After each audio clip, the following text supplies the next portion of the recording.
The advice and opinions expressed by the host of Autism Live and her guests are meant solely as suggestion and should not be in any way construed as child-specific advice. The Center for Autism and Related Disorders advises working with a board-certified behavior analyst who has experience with autism before starting any intensive behavioral intervention. Any choices you make in determining your child's treatment are completely at your own discretion.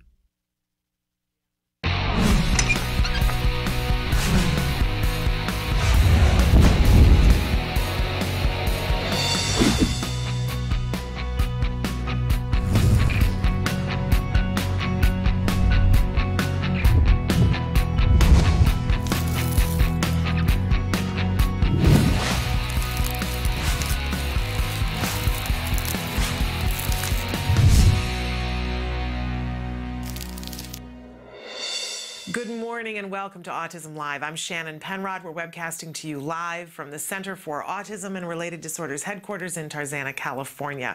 Welcome. It's Tuesday. We're thrilled to be here back in 2014. Oh, it's just like it still seems like a weird thing to be able to say. But so excited about this week and about this month. You know, this entire month we're calling it Blog-AU-Rama, AU-Rama, because we really want to feature some of the amazing blogs that are out there that have some connection to the autism community, whether it's that the individual who is writing it is on the spectrum, or they're a parent or a teacher or practitioner, or there's some element. It doesn't have to all be about autism, right? But there is some connection to the autism community. And so thrilled that we're kicking that off today with one of my favorite bloggers. Liz Becker is going to be with us a little bit later on in this hour. She is the author of The World According to Matt, which is a blog and now a book, which is a fabulous, fabulous thing. And we hope that you're going to want to check out both of those things, the blog and the book, but you'll want to be here with us with Liz a little bit later on. Liz has been on the show before, and she is one of those remarkable pioneer women who, when I think about the people who had their children diagnosed with autism more than 10 years ago and what that was like for them, and you know, I've said before that, you know, it's that following the footsteps in the snow that we've been so lucky, those of us who had our children diagnosed later on, because we could follow in their footsteps. Well, Liz is one of those amazing trailblazers who led the path for us. So we're very excited to have her with us a little bit later on. But first of all, I want to welcome you to the show. If you've not been here before, this entire show is meant to be interactive. We like to look at autism from a 360-degree perspective with no judgments, right? This is a big, beautiful spectrum, all kinds of people with all kinds of ability on this spectrum. And it's not just, I always like to say, it's not just the parents and it's not just the individuals who are on the spectrum, although we welcome those two areas of people, but you know, the grandparents, the aunts, the uncles, the practitioners, people who are working with these individuals, we welcome all of you, because this takes a community, yes, to create progress that we all want to see for all of us, and that's really what we talk about here. There are endless amounts of topics to cover, but we hope that you will interact with us and tell us the kinds of things that you want to see covered here on the show. So Emily's going to cycle through some of the different ways that you can get in touch with us. I'm going to remind you that if you go to our homepage, which is www.autism-live.com, you can watch the live show there by clicking on the computer screen. There's a little triangle there, or you can watch the most recently recorded live show there, but you can also interact with us 24 hours a day, 7 days a week. There's a long, skinny white box that's there. Put your cursor there, type away, hit enter, and it shows up almost in real time here on my screen. So especially when we're live, you and I can have a conversation in almost real time, and you can be asking questions of our experts. That's a really particularly important thing, because look, autism is expensive. There's no way to gloss over that, right? And when you're looking to get help and support, you want to use your dollars wisely. So if we can help you to get some information for free, and by the way, everything here on this show, all the things that we talk about for free, all of your access to this show and to the experts that we have on the show for free, including all the different ways that this show podcasts so that you can be watching it. If you can't watch it live, there's no need to worry, because you can catch it, the entire show, on things like Blip TV and YouTube or iTunes, but you can also catch highlights too. Really want to encourage you to go to our YouTube page. While you're there, subscribe so that you know the different things that are happening, and you can see highlight reel or just put in keywords, like say, I want to see all the things that you've got to do about teens getting jobs, or all the things having to do with toilet trading, or all the things having to do with how do I talk to my teacher and get the best results while I'm talking to the teacher. All of those things available for you. We've done over 400 and some odd shows now, so they're 2 hours a piece. There's information available to you. We hope that you'll participate, tell us what we're missing, because heaven knows we haven't covered it all yet. I'll be like, dying and gasping and saying, no, we've got more to cover. There's more things to talk about, right? Anyway, I don't know. I'm feeling very dramatic today. Anyway, we like to start every morning with reminding you, first of all, that I am not an expert in autism. I'm an autism parent. So that's where I'm coming from. My son was diagnosed with autism at the age of 2.5. He is now 10.5. This week literally marks the 8th-year anniversary of when we walked into that doctor's office and she said the word autism. People ask me why, when I write, do I put autism with a capital A? I know it's not grammatically correct, but on that day, it was very clear to me when she said autism, it was with a capital letter. You know what I'm saying? We've had quite the journey. We've been so lucky. So incredibly lucky. And if I ever forget that, I have people around me to remind me how lucky I am. Oh, look, I'm getting verklempt already. But in any case, I want you to be as lucky as you can be too. I want you to have access, and I want you to get answers to the questions that you have. So that's why I'm here every day, to pay that forward, the luck that I had, and hope that you get the answers and the support that you need to do what you need to do on this big, beautiful autism spectrum. So, but again, we have experts here, but I'm, someday I will be an expert in something, maybe washing dishes, I don't know. But I'm here for the ride with you to learn and to grow, and I do on a daily basis, and I hope that you do too. So one of the things that we do to grow is that every morning we share jargon of the day. This is when we take on one word, one phrase, one acronym, and we try to make sense of it. And we will cycle through jargon. Somebody wrote into us on Facebook the other day and said, hey, there's a term that I want you to include because I'm just not getting it. And so we're going to be asking Dr. Grandpichet about that jargon term, because I want to get it right out the gate. So we're going to ask her that tomorrow. But if you have terms that you hear on a regular basis and you say, I just don't get it, please let us know and we'll add it into the mix. But we will go back over these terms, because I don't know about you, sometimes it takes me 2, 3, and 4 times before I really get it. So if you find yourself frustrated sometimes because you think, okay, she explained it, I still don't get it, you're not alone. You are not alone, my friend. Okay, and at different times of the year, it's really important that we talk and refresh our memory of what these things are, because some of the terms we're not going to use every day. So hopefully today's term we won't use every day, but it is a part of our everyday once our kids are school age. So our term today is IEP.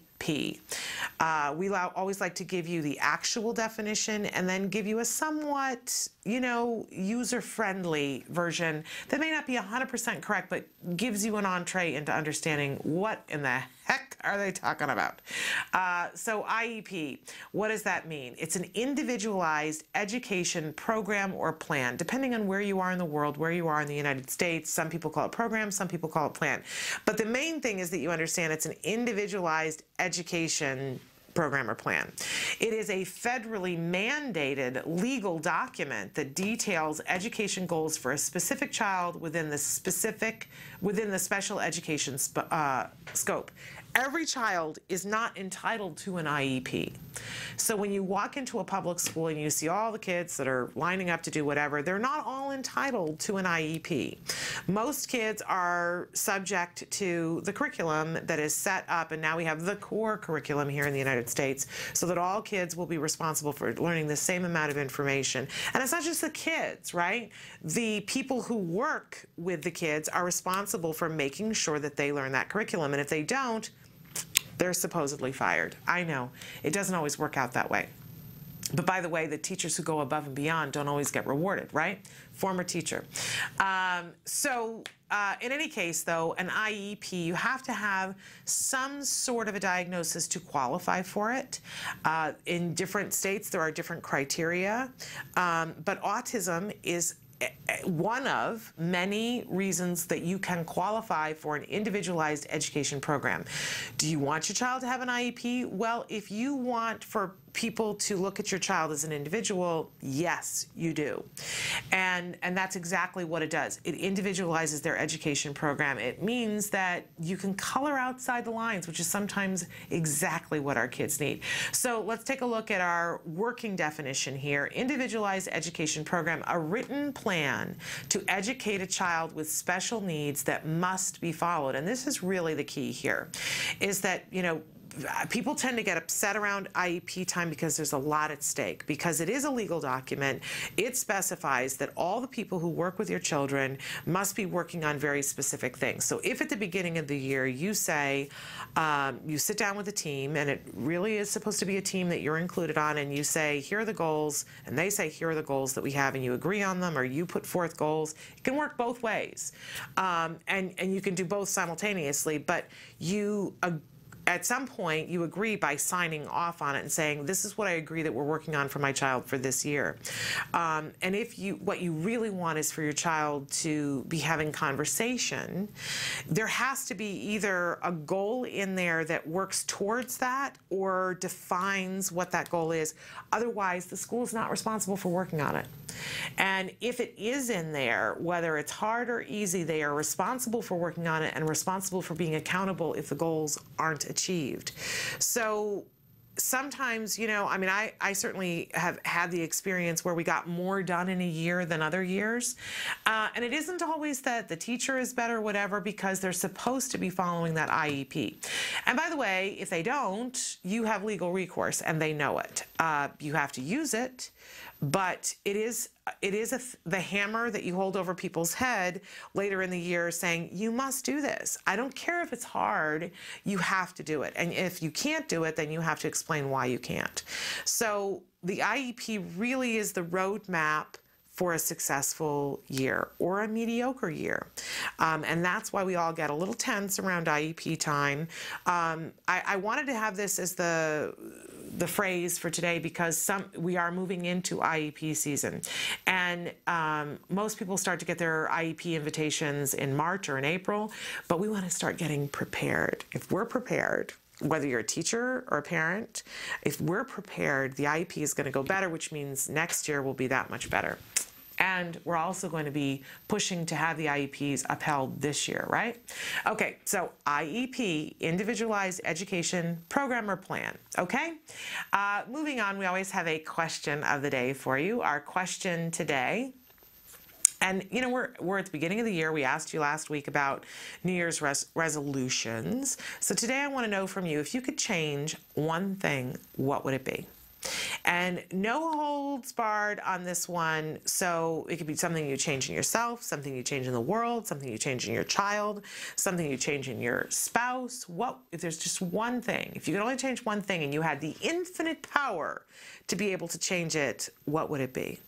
It's so open-ended. I go, would I choose this? Would I choose that? Would I choose this? I think if I were to have to choose right now this morning, I would make a federal mandate that all individuals with autism had access to quality ABA.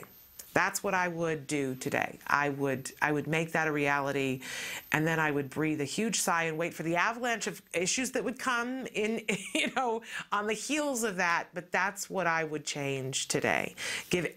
Level that playing field, give everybody access, and then we can sort it all out, right? But I'd love to hear from you. What would you change if you could change one thing today? What would it be? All right, so moving on, we always have a topic of the week. Our topic this entire week is about getting support in all the different ways that can come, in all the different ways that you need support. Is it that you need a babysitter occasionally so that you can go on a date with your significant other?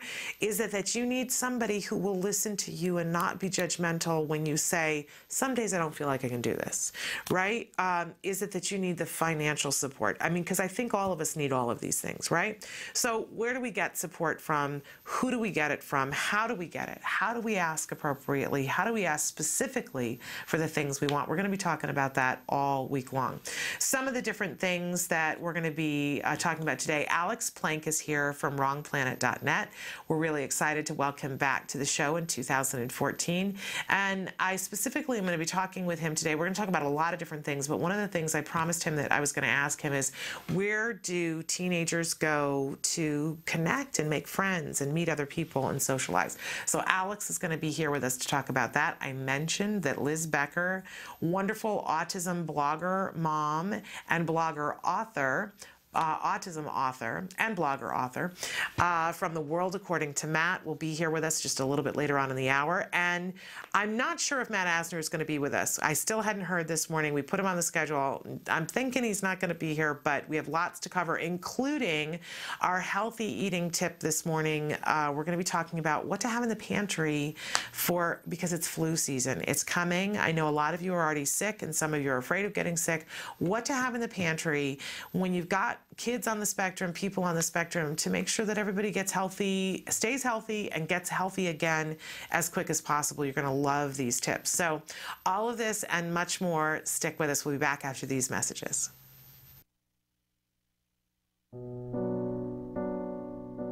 When you find out you're having a boy, you always think like, oh, he's going to play football, he's going to do this and that. And then when he's diagnosed, all those things get washed away. It's like that piece that's always in the back of your mind, you know, where is he, what is he doing, is he safe? We really didn't know what we were dealing with. I wish that they could have directed me a little bit more and provided me some information. I was a young mom. I didn't know what it was like to raise a boy, despite a boy with autism. Hundreds of thousands of families are not getting the help they need for their children with autism all around the country. ACT Today is determined to bridge the gap. These families really have to go through a lot to get a grant. The application process isn't easy. The records, the diagnosis proof, they're really battling for their kids. So when we can give them a grant, it is so wonderful to see that they succeed in getting that help for their children. Our founder, Dr. Doreen Graham-Pichet, is an amazing woman, and she is one of the world's foremost authority on behavior of children with autism. She's extremely knowledgeable, and she oversees every single grant we give. She is part of that process.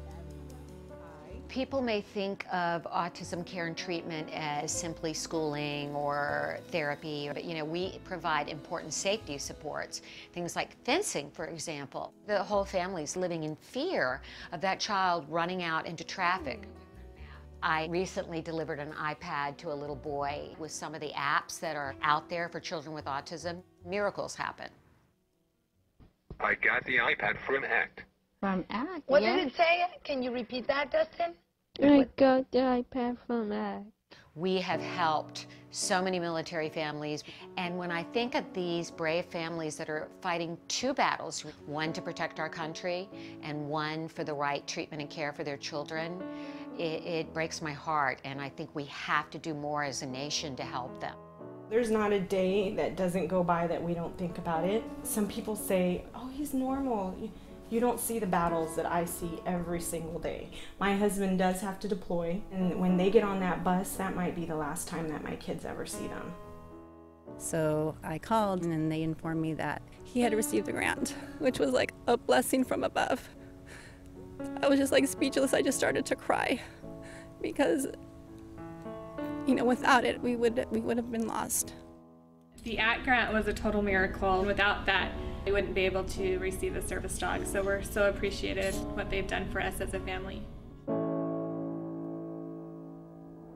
Recently, ACT Today funded a program for military children with autism in San Diego, the Inclusion Films program, which is run by Joey Travolta, and teaches kids on the autism spectrum literal filmmaking skills. They learn how to make a movie. Are we ready? There you go, got it. Okay. Everything that goes into the process of making a film goes into everyday life. So they're learning life skills, they're learning to collaborate. It was really nice to know how much they were enjoying this camp. and they're with people who are supporting them and are making them feel great about themselves and their differences and their similarities.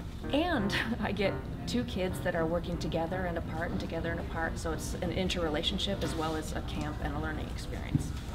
It's so fulfilling when I get letters. One stands out for me, a boy who was 14 with Asperger's, and we gave him a grant to go to a drama camp. He wrote to us and said, "Dear Act Today, thank you for letting me belong for the first time in my life." These kids are remarkable. You know, we underestimate them. They're so knowledgeable, they're so capable, and we can change the life of a family, which means changing the life of a community.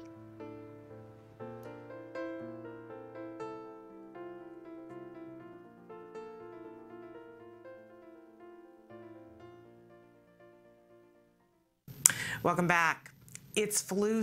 Things that you can put in your pantry that can help you when it hits all of a sudden, whether it's you that ends up with the flu or somebody else who's a little bit smaller in the family. There are 2 things that I really want to recommend that you keep on hand, and they're non-perishable for a very long time. Okay, so the first one is, and I murder the name of this always, but it's oscillococcinum. You can find this in most stores, even grocery stores have it now. This is a homeopathic drug that you can take. They sell it over the counter.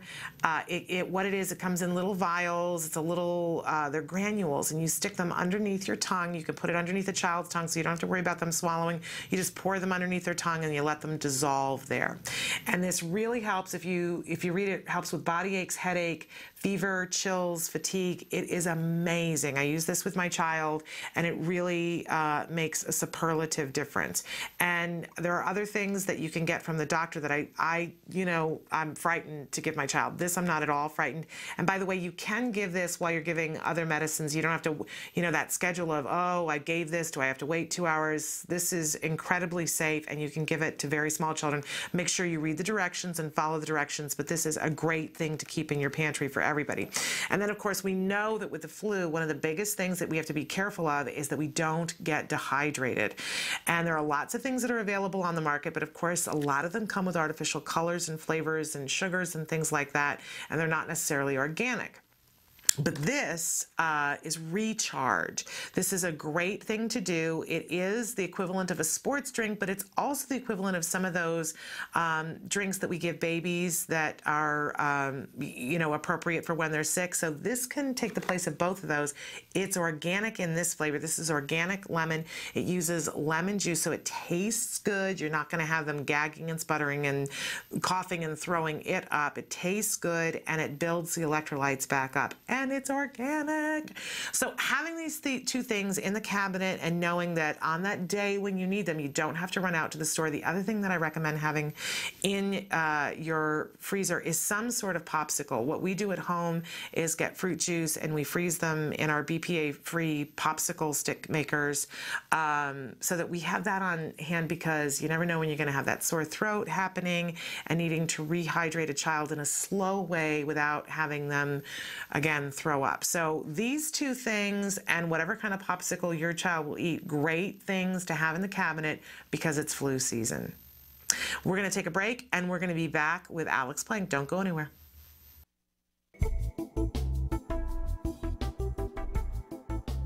Skills is an online program that provides assessment, curriculum, positive behavior support planning for challenging behavior, and progress tracking, and it does this all in one place. The skills assessment and curriculum addresses 8 areas of development, which even includes advanced higher level areas such as executive functions and cognition, which pretty much makes skills the only ABA-based set of curricula for teaching more complex skills, things like problem solving, planning, self-management, perspective taking, and even inferring and predicting others' private events. Skills is a 4-step system. Step 1 is to add the child to your account. Step 2 is to start assessment. The skills assessment is the only ABA-based assessment with psychometric research demonstrating the language subscale to have excellent reliability. Every area of human functioning and typical child development from infancy to adolescence was researched, making the skills assessment the most comprehensive of its kind in the world, and we're quite proud of that. Skills is easy to use. Simply click Start Assessment and begin answering questions. Or simply type in a keyword, Find specific activities to assess and add activities to treatment. Step 3. Choose activities. Once you've completed the assessment, Skills selects from a pool of 4,000 activities categorized by age, level, and skill type to provide you with exactly those activities each child needs. Start by choosing a curriculum, then a lesson, and finally an activity. Click the information icon to view prerequisites, ages in which targets develop, examples, and IEP goals. Click the video icon to watch a short video. Once you've identified an activity you want to teach, adding activities to treatment is a snap. Step 4. Start treatment. Here you can access customizable activity lesson details, add your own customized targets and exemplars, and edit an activity status such as introducing or mastering it. You can even print handouts such as worksheets, tracking forms, visual aids, and other materials. Skills also offers multiple progress charts mapping curriculum progress, lesson progress, and cumulative number of activities and targets mastered over time. The Skills language curriculum is categorized by verbal behavior type so that users can identify progress for verbal operants, such as echoics, mans, tacs, and interverbals. Skills is one of the only programs that provides the ability to write behavior intervention plans, or BIPs, for challenging behavior. With just a few clicks, the outline of the behavior intervention plan is written for you and ready to be printed and implemented. You can learn more about Skills today and get started by visiting us at www.skillsforautism.com, or you can call us at 877-975-4559. Skills. Progress starts here.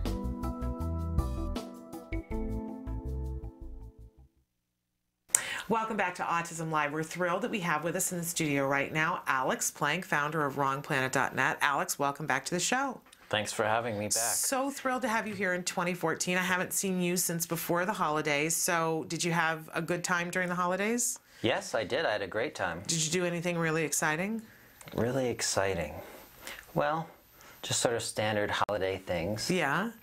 You stayed here. You didn't travel. I did. I stayed here. Yeah. Los Angeles for the holidays is its own little trip. You know, it could be very. Now, I thought it was a little cold over the holidays, but people New back Year's was cool. I like that. Yeah. What did you do for New Year's? I did a few things. I actually ended up staying up the entire night. Did you? Yeah. I saw one of your posts the next morning. You watched the sunrise. Is that right? Yeah. There's a whole party and there's a bunch of people there, and yeah, I posted some pictures of just people from the party and me and some of my friends and stuff. So awesome. So you had a good time. Yeah, it was great, and there was an amazing view. We were up in the Hollywood Hills at this party, and yeah, the sunrise was absolutely beautiful. A great start to 2014 for sure. And do you have big plans for 2014? Oh yeah, I have big plans for every year. Yeah, anything you want to share with the audience at home about that's in particular on your agenda for 2014? Well, the new site will be up this year. Yeah, for WrongPlanet.net. Mm-hmm. And some new features on that are particularly exciting?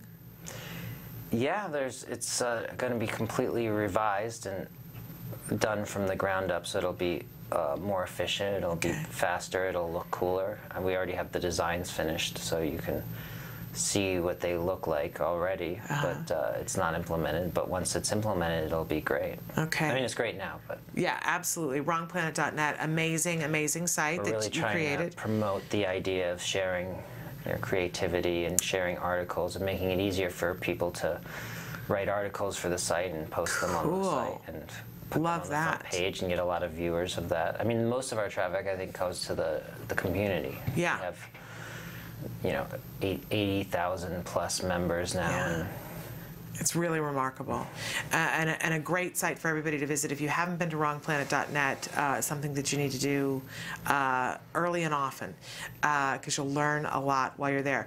We're going to take a short break, and when we come back, we're going to ask Alex a question about what can teens do, where can teens go to connect with other people. So stick with us.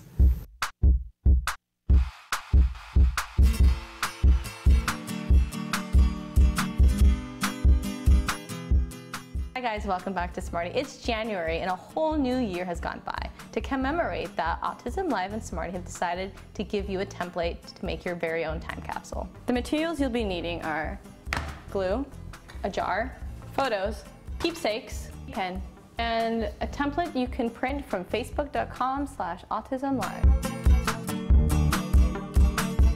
Here's the template that I printed out from our Facebook page. Depending on the skill of your child, they can do this independently, or you're gonna help them fill out all the questions.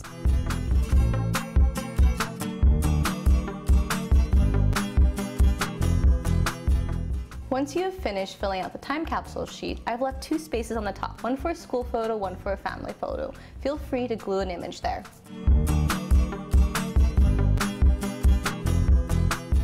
Now that I've glued the photos onto my sheet, now I'm gonna grab my jar and start filling it up with all the things I would want to remember from the year that just passed. I would say include photos, mementos, toys, things that are gonna be really important to you at this time and moment that you'll be excited to see later in the future. Once you're done filling up your jar with all the things that were important to you for the year 2013, you're gonna wanna seal it up. And it's up to you for how long you wanna keep it locked up. Time capsules are a great way to remember where you have been and where you're going. So I hope you really enjoy this activity, and until next time, craft on, guys. Can you see me flying by your side? Welcome back to Autism Live. We're here with Alex Plank, founder of and creator of WrongPlanet.net. Yes. And we promised that we were going to have Alex answer the question, where can teens go? What can they do to make friends and practice socializing? Well, the first place that I would recommend is WrongPlanet.net. I started the site when I was a teen, and I literally didn't know anyone else on the autism spectrum. So I created this website to find others like me, and it grew, and not only is it for teenagers, but if you're a teenager, there are a ton of teenagers on there as well, all ages actually, kids through adults. And I think that you can, first of all, have a social outlet online, and that's helpful, you know, chatting online, chatting in the chat room, going on the discussion forums. But in addition, you might be able to meet up with other people in your area. Especially if you live in a bigger city, it would be pretty easy to find someone else who lives in your area. And if you can't find anyone on there, or if you want to, you probably will, so if you want to add to that and find even more friends, you can maybe join a club for something that you're interested in. That seems like pretty obvious advice, but I think a lot of people are afraid of joining clubs because of the social anxiety. But the problem is that if you don't try, you're never going to make any friends. You're just going to have worse anxiety. So just treat friends, making friends, as a activity that, you know, you either, even if you're not successful in the short term, you might be learning skills that'll make you successful in the long term. So don't get discouraged. That's what I would say. Okay. And when you were a teen, did you join clubs? Did that work for you? Oh yeah, I joined a lot of clubs. I was in a band. I played music. I was interested in computer science, so I was tried to seek out people who were also computer geeks, and that helped me a lot. And were you also in the drama club? Oh yeah, I was also joined drama. Surprisingly, it's a very good place for people with autism, because I found that people in drama were very accepting of differences and didn't even seem to think twice about it. And a lot of them, I think, might have been on the spectrum. And a great place to try things out too. That like there's yes, some. It's great for social skills, because you have a script, so you don't have to think about what to say. All you have to think about is how to act. Right. Which is a good way to learn how to act. And then when you actually do have to think about what to say, maybe you might make it easier for you to act, to do the body language that you learned in the eye contact, if you're already practiced doing that in an environment where it's easier. Spectacular. Well, we're going to take a break, and well, actually, you know, we can continue talking about this. We've got some time. Yes, we do. My clock is in a different place, so I'm a little discombobulated at the moment. You're not we have some wearing time. a watch. No, I never wear a watch. Why? I'm allergic to so many things. Are you allergic to watches? I'm allergic to watches. If it has any nickel on it, or if it's leather and been tanned with certain things, I can't wear it. So I'm addicted to my clock on the wall. Yeah, I'm allergic to nickel. Well, then why don't you just wear a watch that's made out of something else? It's hard to find watches that are made out of other things. They make watches out of gold. Well, but depending on what kind of gold, some gold has nickel in it, so you have to get specific kinds. Right. And yes, and then once you buy it, and then you find out, oh, I have a reaction to it, it's hard for me. So I tend to be somebody. I'm one of those people now that loves. I'm addicted to my phone and checking the time on my phone. And but I just checked on our iPad. We have a little bit of time. So in terms of when you were a teenager, because I think one of the great things that I love is having you in my life that I can say, Jem is coming to an age and I can ask you things and say, Alex, what do you think about this? And, I'm sure there are many parents that are out there that would love to hear your experience of when you were a teenager. I imagine. When I was a teenager, it was really hard to make friends. I really was depressed when I tried to go to school. It was really hard. I never was able to make friends. So I think that's one area that gets better as you get older. And I think a lot of parents think that it's always going to be like this, but it's not. Yeah. I mean, I gradually got better at making friends, and now I think I'm pretty good at making friends. Yeah, I've watched you meet people for the first time, and you do very well. I think you do better than I do. I'll be honest with you. I think that you're more socially adept than most of the rest of us. Honestly, Well, I think that part of the reason you might think that is that I've studied it so much that maybe I've gotten to a point where it took me so long to learn it that I've actually gotten better at it than some people without autism. In certain situations, I still struggle with a lot of different areas, but in some situations, it's very easy for me. Yeah, I don't know anybody who doesn't struggle with some things socially, though. But, Well, yeah, most people are shy, I think, and at least a little bit, and a lot of people have social anxiety, not necessarily just people on the spectrum. So there's a whole range of issues that people face that, out there. And I give talks, and a parent will come up, and someone who's not, a parent who's not on the spectrum, but they have a kid, they're like, well, that was hard for me too. Yeah. Like when I was a kid. And it's like, yeah, it's hard for everyone. So I think a lot of times people with autism want perfection, and that is why they get frustrated in these situations where most people would just sort of brush off a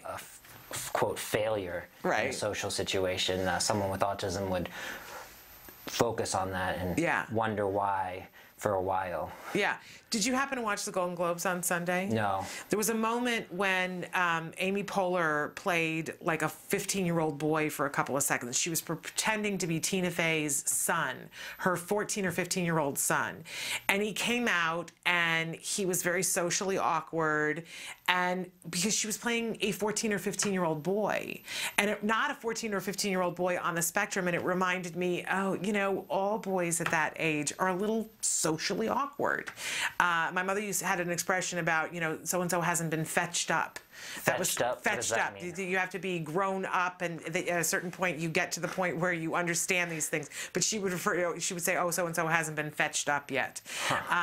But, because I think as autism parents, though, we forget that we think it's just our kid who's being socially awkward, and we forget that, And I think parents also put a little too much emphasis on success and not enough emphasis on the process. That they worry that their kid's not doing well or is getting made fun of, but I think a lot of times parents place too much worry on these things. And if they worry too much on the outcome, the outcome is going to be independent of what you do in a way. Yeah. I mean, you kind of do certain things that go towards a certain outcome that you want. And if you do certain things, you'll be more likely to get that outcome. But even if you do those things to 10 people, maybe 9 out of 10 of those people wouldn't even respond favorably. But if one of those people wants to become your friend because of that, then I say that's a success. Right, absolutely. I mean, there's so many people in this world that you really don't have to worry about rejection. It's true. It's absolutely true. It's great things to realize. Don't even care. A lot of people, even not on the spectrum, I think, when they get rejected or when someone says something mean to them or if someone's being mean to them, they take it personally, have to defend themselves or they get into an argument with that person. I just sort of just walk the other way and go, find someone else to talk to. It's just not worth the time for me. It is unreasonable to think that any of us will be liked by everyone. That's unreasonable. Well, it's impossible. Right. It's unreasonable. And but you can't control that. I mean, even if it were possible, you couldn't control it. So there's no point in thinking about it. I think it's a really good point. But again, I look at you, and it's great to have you here as a reference point, because to hear you say that you had trouble making friends, and to hear you say it's more important to focus on the process, not the product, helps me as a parent. I mean, I'll be honest, there were times where I got really frustrated and wondered if I was doing something wrong, and just got really self-conscious. But you made it through. But 9 times out of 10 I didn't feel that way, or even 5 times out of 10 I didn't feel that way. And I think that when you're not feeling self-conscious and you're feeling comfortable, you're going to actually make friends more likely. Yeah. But my question for you always is, did you have that level of perseverance, Alex, because that's who you are, or was it partially because your parents instilled that in you? I think it's more that I didn't have any friends, and when you really want to have friends, I think you do whatever it takes to make friends. If you feel like you're okay with where you are and you don't feel the need to make friends, then you're already happy enough that you don't need to do that. Yeah. You know what I mean? I do. Even if you, I think that there's one thing where there's going to be frustration, and if you feel that frustration and you're not able to work through it, then maybe you need to talk to someone who can help you go through it, like a therapist or a coach or someone. Yeah, and I have met someone older who's on the spectrum who's been through the same thing. It's a mentor type situation. And I have met many adults on the spectrum who say, I've reached the point where I don't want a friend. I've reached the point where I'm more comfortable. I'm not interested in that. That always concerns me, because I say, is it because you haven't had the reinforcement of an actual good friend, or have we given up too early? But there are some people who assure me, no, I've tried it. I'm just more comfortable being by myself. Well, now, if that's the case, I agree. If that's the case. Anyway. But when people are frustrated and say, I want a friend, then I feel like we owe it to ourselves to give them every resource to help them. And I think wrongplanet.net is a great resource for that. I mean, and even if you don't want a friend, it's useful for job interviews that you have to do. And there are certain things that you have to do these things. And you have to engage in these social conventions. Absolutely. And if you don't, it's going to result in you not getting ahead as much in life, just in general. Right. There will be things that you won't have access to, like more money and other things like that. Not that money is the be-all, end-all, but having a roof over your head is really nice in a windstorm. I'd say that money is one of the more important things. Right. I think people have different without any criteria. Money, what are you going to do? Well, it's nice to be able to eat, and it's nice to have a roof over your head. Yeah, I mean, you have to eat. Right. Maslow's hierarchy of needs, right? You got to have it. It's true. It's true. I'd say that's more important that you're able to eat than to have a friend. Absolutely. Absolutely. Although friends are good in a windstorm, too. We have to take a break, and when we come back, we're going to be joined by, I'm going to be having a conversation with Liz Becker from The World According to Matt, and eventually we'll be having Alex be a part of that conversation as well. She's a wonderful autism mom and a blogger and now an author. So stick with us. We'll be back with Liz Becker.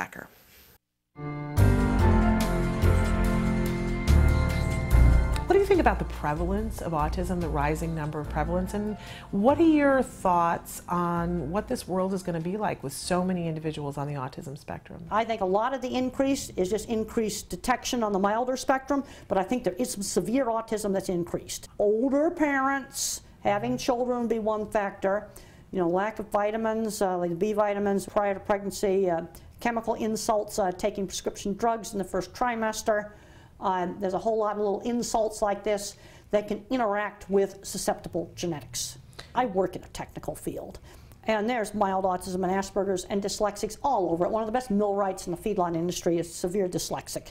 He's one of the best millwrights that there is, and that builds complicated feed mills. And the thing that worries me is they've taken so many of the hands-on classes out of the school: cooking, sewing, woodworking, metalworking, auto shop. There's a lot of kids that are kind of different. They make great mechanics, and we have a shortage of mechanics right now. We have a shortage of engineers. I'm getting concerned that there's some smart kids that are kind of different, kind of getting a handicap label. Now, where the diagnosis really makes a difference is later on in life with their relationships. And the wife is wondering why the husband is not very demonstrative and not very lovey-dovey and emotional. And this is where getting a diagnosis can really help their marriage, because then the wife understands. See, that's where that kind of, when it comes to relationships, That's where the diagnosis can really, really make a difference. I think one of the problems today is sort of a more social society today. You know, the kid that was a little bit not too social before, he'd be out there in the auto mechanic shop getting along great with the shop teacher, and they got rid of that kind of stuff. You see, I'm in a weird situation where I walk back and forth between the autism world and the sort of metalworking and cattle working kind of world. And oh, there's farmers that I know that are on the spectrum, and they're doing great in farming. So maybe it's not that these kids actually do have a diagnosis then, but maybe the prevalence was there before? Well, I think on the mild end, I think the prevalence is probably there. But I think there's severe autism that has increased. There's way too much sugar in the diet. We also have an omega-3 deficient diet in this country. We're not getting enough omega-3s. I think let's go back to the alternative things, fish oil supplements, some of the B vitamins, and lots of exercise. Kids are eating way too much sugar, and kids are not just getting enough activity. You know, mother used to say to me, go outside and run the energy out of you. Well, and kids aren't doing that today, so that makes the ADHD worse.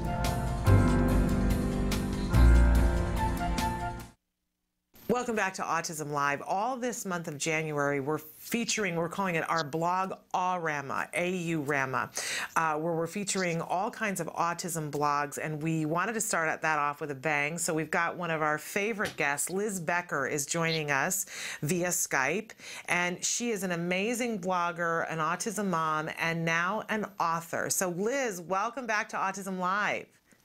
Thank you for having me, Shannon. I'm happy to be here again. Well, it's our treat. I was saying before, I don't know if you heard, that you are one of those amazing people. You were a pioneer. Your son, Matt, was diagnosed with autism at what year? 1988. Yeah, so you are somebody who has blazed a trail that we're all following behind you. You've done such a remarkable job, and we all respect and admire you so much. And you've got a blog. Tell us about The World According to Matt. Well, actually, it's a full website. It does have blog features on there where I have a lot of my stories listed, but it's also a website which has a lot of other things on there too, like what's in the news. It has things about Matt and photographs, so it's kind of an all-purpose website, making it bigger and bigger. I can't help myself. No, it's a wonderful resource, and thank you for pointing that out, because there is, you know, there's a blog, but there's ever so much more than that. And now, very exciting, there is a book. Tell us about the book, The World According to Matt. Well, the book just came out the day after Christmas, and it's got 50 of my favorite stories, and my stories are inspirational stories to help parents to view autism and especially their child in a different light. And it was received very well. I was pretty surprised to see how well it did right off the bat. So it's available on Amazon as an ebook, and now I'm looking at it thinking, why didn't I put a hardcover out? Well, it's never too late. It's never too late to do that. But a wonderful book. I'm reading it and loving it, and I want to encourage everybody to read The World According to Matt, and you can find it on Amazon.com. And Liz, you've got some pretty exciting news about what's going on with Matt, but tell us quickly, how old is Matt now, and give us a little bit of background about Matt and what he's like. Well, today is Matt's 28th birthday. Amazing. He's 28 years old. He had regressive autism, and it began just right before his second birthday. So we've been doing this for 26 years now. He is moderate to severe. The only reason that they don't just say severe is because he doesn't harm himself. But otherwise, his autism is pretty far on the spectrum.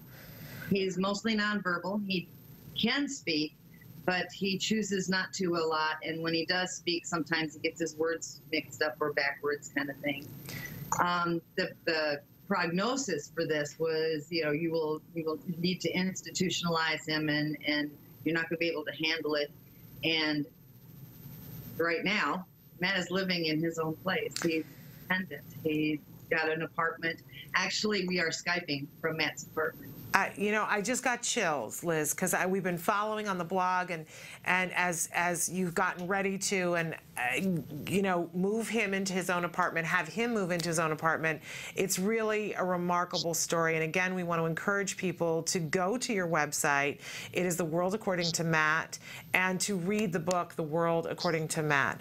We're going to continue to talk to Liz, and we're going to let Alex Plank jump into the conversation too. And you can ask questions of Liz, but we're going to take a quick break and be back after these messages.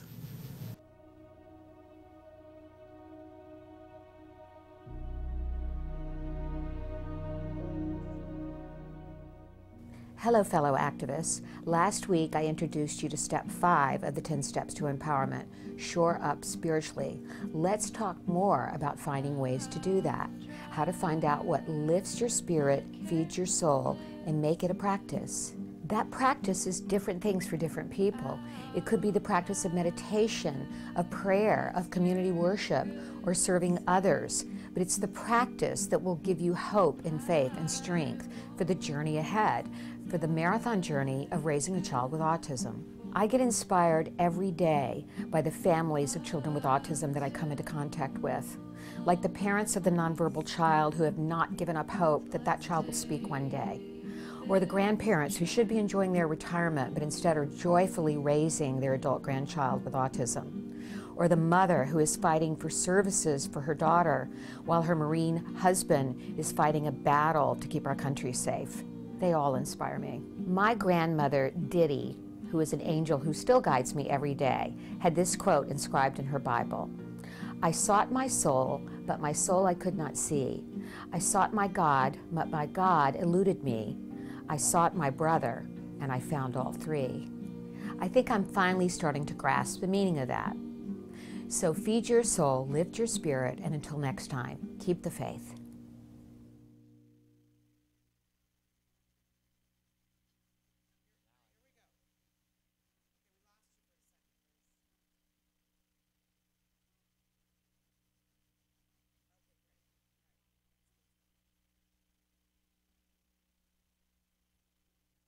Welcome back to Autism Live. We have in the studio with us Alex Plank from wrongplanet.net, and via Skype we have Liz Becker, who is an author. She is a wonderful autism mom. She's got a website, The World According to Matt, and there is a blog there. And she has also written a book, The World According to Matt, that you can get on Amazon.com. So Liz, welcome back, and Alex is here too, and we've got some questions for you. Before the break, I should let you talk. Before the break, Liz was saying that today is Matt's 28th birthday, so of course we have to stop for a second and say happy birthday to Matt. But you also mentioned that you are Skyping live from Matt's very own apartment, that he just recently got his own apartment. So I know I was just saying during the break that last night I was saying to my husband, I hope that I can be as good of a mom as you are. The way you have been able to let Matt have his life and not be afraid is inspirational to me, Liz, I have to say. Yeah. Thank you very much. I think Matt's a very brave person.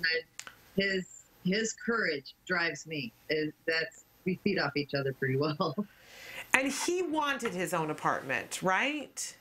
Very, very much, very much. At age 19, after he graduated from high school, he watched his siblings move away, and he thought that, that was time for him to move away, and he packed a backpack and started headed for the door. And you said to him, there's some steps first. There's some things we have to take care of. So it's been, a few years, and there were some steps in the process. What was the biggest thing to overcome, do you think, Liz? There's quite a bit. He had to be able to take care of himself. Just normal everyday things like being able to feed, cook, take care of his own laundry, be responsible, answer a telephone, answer a door. When somebody knocked at the door, there were shop for himself kind of things, be able to use his bank account without going over. There was a lot of things. We made a list, and after I calmed him back down, we made a list. And I said, okay, these are the things that you're going to have to be able to do if you want your own place. Right. And we started kicking it into high gear that day. Amazing. Is he working, or does he have a job, or is he looking for one? No, and a lot of people ask me that, but I don't think the job defines him. You have to remember, he's severe, on the severe side of autism, and very few people ever meet a severe autistic person. He's very emotionally fragile, and for somebody to treat him badly would make him revert inside himself almost immediately. And to prevent that from taking place, it's basically a matter of keeping him away from negative people. And that's hard to do in this world. Yeah, it really is. But you know, Liz, I'm so struck by the fact, and I'm so glad that you're here to educate us, because when you talk about somebody being severe, I get a mental picture in my head. And you mentioned before that he's not considered severe because he isn't self-injurious. But I don't picture somebody who's moderate to severe being able to do their own bank account and being able to do their own laundry and being able to graduate from high school. So I'm so glad that we're talking about this so that you can help to educate all of us about what's possible. It takes a long time and a lot of patience, but it can be done. It's a slow process, and as long as you're not in a hurry and just let them take you at their pace, it goes a lot smoother. You know, I let Matt direct me as to what he can do, and when I see that he can be pushed a little bit, I will push a little bit, but I don't push real hard on anything. I let him direct the traffic, kind of thing, he needs to educate me. So, and he knows that. So we're really good in the communication department. And he reads my body language really well, and I read his, and we use that information to decide, okay, how far can we go with whatever we're doing? Really remarkable. That's great. Now, do you ever worry that it might not work out with the own apartment, or are there any fears that you have, and how has it been working so far?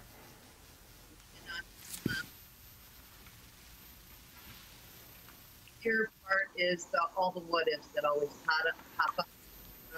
What if you do this? What if somebody hurts him? That always goes through a person's mind. But I'm not going to let the fear take.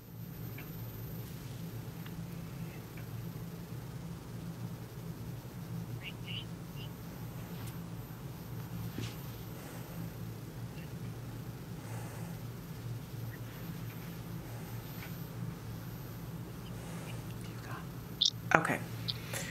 Liz, we're losing you for just a second. I wasn't sure if it was just my earpiece or not, but we're losing you for just a second. So we're gonna see if we can't get a stronger signal. And should we take a break, Emily, and come back? Okay. Yep, I can. Okay. Sorry, we're just. I can hear her now. Now I can hear her too. Oh, that's good. So you were talking about some of the things that you were concerned about. My thought was thinking about if since he is largely nonverbal, in an emergency, what is the contingency? What's the plan, Liz? An emergency for him is his cell phone. He knows how to call me. He knows how to call his stepdad, Tom, and his big brother, Christopher. We've practiced. Okay. He knows what to do in an emergency, and he knows how to call 911. So we have gone through those types of what ifs. My biggest fear for him is that he does not respond to pain or illness very well. So right now we call him 4 times a day. Okay. I talk to him on the phone because I can hear in his voice if something's wrong. Great. And as long as he answers the phone the way that I'm used to hearing, I know that he's okay. It's a little inflections in the voice that would tell me that something's up and I need to check on it. Yeah. Liz, I just think that you're remarkable, and I don't want to leave this conversation, but one of the things I want to talk about too, I posted a blog the other day about the state of autism, and I outlined 3 things that I wanted to see happen. One, that we get a federal mandate for all kids to get access to help and support and services, that we give our individuals who are on the spectrum more of a voice in everything that we do, and that we work to find the ability to find jobs, and that we start with teenagers so that the job market is a little bit different. And you wrote in on the blog and you said, but your concern, and rightly so, is that sometimes our adults that are on the spectrum aren't verbal, and that their voice needs to be their parents. And it was almost like a discussion between yourself, because you quoted a statistic first that 60% of the adults were nonverbal, and then you said, you know what, I'm going to go back and check on this, and tell us what you found when you went back and checked on that statistic. I found that it had changed quite a bit over the last couple of years. The new statistic on that is that the nonverbal is down to 25%, and that's massive. That means that early intervention is working, awareness is working, that people that are getting into the field of working with autistic people, this is working. Yeah. So, but the statistic down to 25%, that's tremendous. I have to say, I just loved it. Before I got a chance to respond, you had written the first one, and then you said, you know what, let me go check that. And then before I got a chance to respond, you had written back and said, no, I found out it's 25%, and I'm so encouraged by that. And it just pointed up for me how remarkable you are, that as a person, that you had a statistic that used to be 100% right, and you said, I'm going to check this, and how encouraged you were by it. I just think that you're remarkable, Liz. Thank you very much. I'm a big fan. And we thank you so much for being here. We're so excited for you, so excited for Matt, and so excited to have you as a trailblazer whose, footsteps I can follow in and that the rest of us can follow in. Thank you for all that you do. Thank you very much, Shannon. Thank you for having me. You wish him a happy birthday from us, Happy okay? birthday. I will. Okay, and we love that apartment. That apartment looks, It looks so amazing. stylish, I like doesn't that it? apartment, yeah. I mean, I was thinking that maybe she would pick like the best part and like just sat there, but I bet you that the rest looks even better. Does it? Does the rest of it look as good as that? It does. I believe it too. Well, awesome. Congratulations to all of you. And keep in touch with us, okay? Right. All right, take care. You too. Bye-bye. Bye. We are going to take a break and go to the right. A word, and then we're going to come back. Are you going to stay with us, or you got to Sure. go? You got a motor? Oh, No? what? As long as I don't get, are we still on live? We're still on live at this as long moment. as I don't get towed. Oh, no, you're not going to get towed. I won't let you get towed. All right. It won't happen. All right, we're going to be back after watching the A Word. This is the ongoing documentary that's being made by the Center for Autism and Related Disorders, following a little boy, Jack Riley, as he begins his early intensive behavioral intervention. We're back at the beginning of the series. This little boy is only 2 years old, so take a look at how they start to intervene.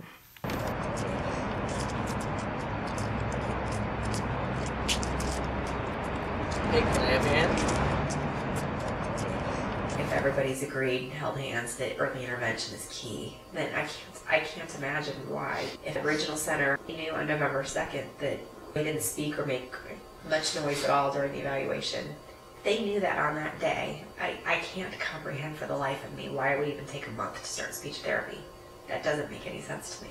The waiting's hard. The waiting's really hard. We read things about how the brain is so much more malleable the younger they are. And, every day that ticks by just seems like a waste of time. You go on the websites and you read all these things, and there's kind of a club, I think, of moms who call themselves autism warriors. And I hated that word when I first read it. I hated it. I still do. Because I don't, there's a lot of things I wanted to fight for, but I didn't really have to fight for autism. Yeah. It's okay, man. We're lucky in that he sprints to mom. Okay, this is how my son reacts to me coming home. Oh, Jack Riley. Hi! Mommy's home! Mommy's home! Hello! When he sprints to me when I get home, and he kisses you and hugs you. Where's my son? One of the first people that I told when we got the diagnosis was a good friend of mine who knew somebody who had an adopted son who has autism. And had not only fought the fight, talk about autism warrior, this woman founded a whole foundation and was extremely active and extremely knowledgeable, and my friend put me on the phone with her. She was the one who turned me on to both ABA and to CARD, and to tell me how valuable it was, and we're very grateful for it, because we realized that had we not been given information, we never would have known. The original center would not have recommended that for us. So it required us to really push to get what we wanted. And I didn't know even until I asked the question if I had a choice. I thought this was great advice. Don't ever feel that you're at the mercy of the regional center because they're paying for your services. She told me, you're paying for your services. They're using tax money to do this, and you've paid taxes.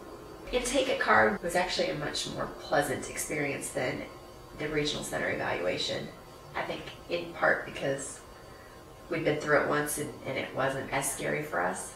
It was a good experience for us because we felt like our son was himself. He had all the same things going on as far as autism is concerned, but he was still bright and happy and affectionate. I felt like he showed them both his good sides and the sides that he needs to work on. So for us it felt good because we felt like at least people were seeing what we see. I felt maybe for the first time that they got it, that it's like, okay, he is this way, this is what he's got going on, but we can make this better.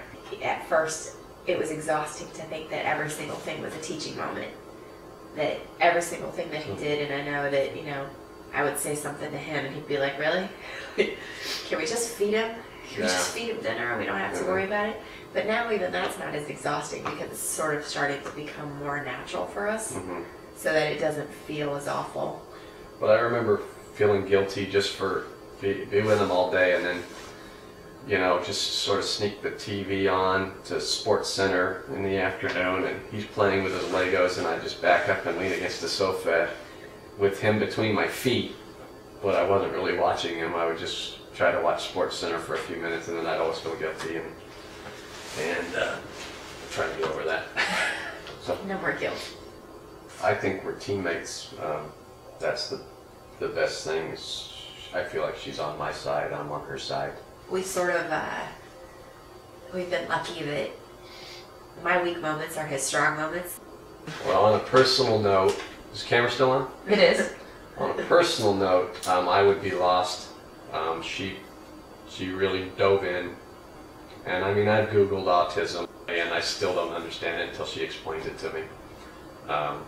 Which is scary because I don't really understand it. Well, that's the point, but she dives to the next step, and I'm just starting to understand the last step, and she's trying to explain the next step. And I told her last night I would be lost if she wasn't doing that, because I wouldn't, I don't think I could. Sometimes I'm reading these things and it just floats over me because I go numb again reading about it. Well, I think in fairness, I think one person in each family has to take that role, because I don't think you can both drive. I think there's always somebody in every family who just takes that role. Yeah. If somebody takes charge, take a back seat. That's the moral of that. Sending that to me.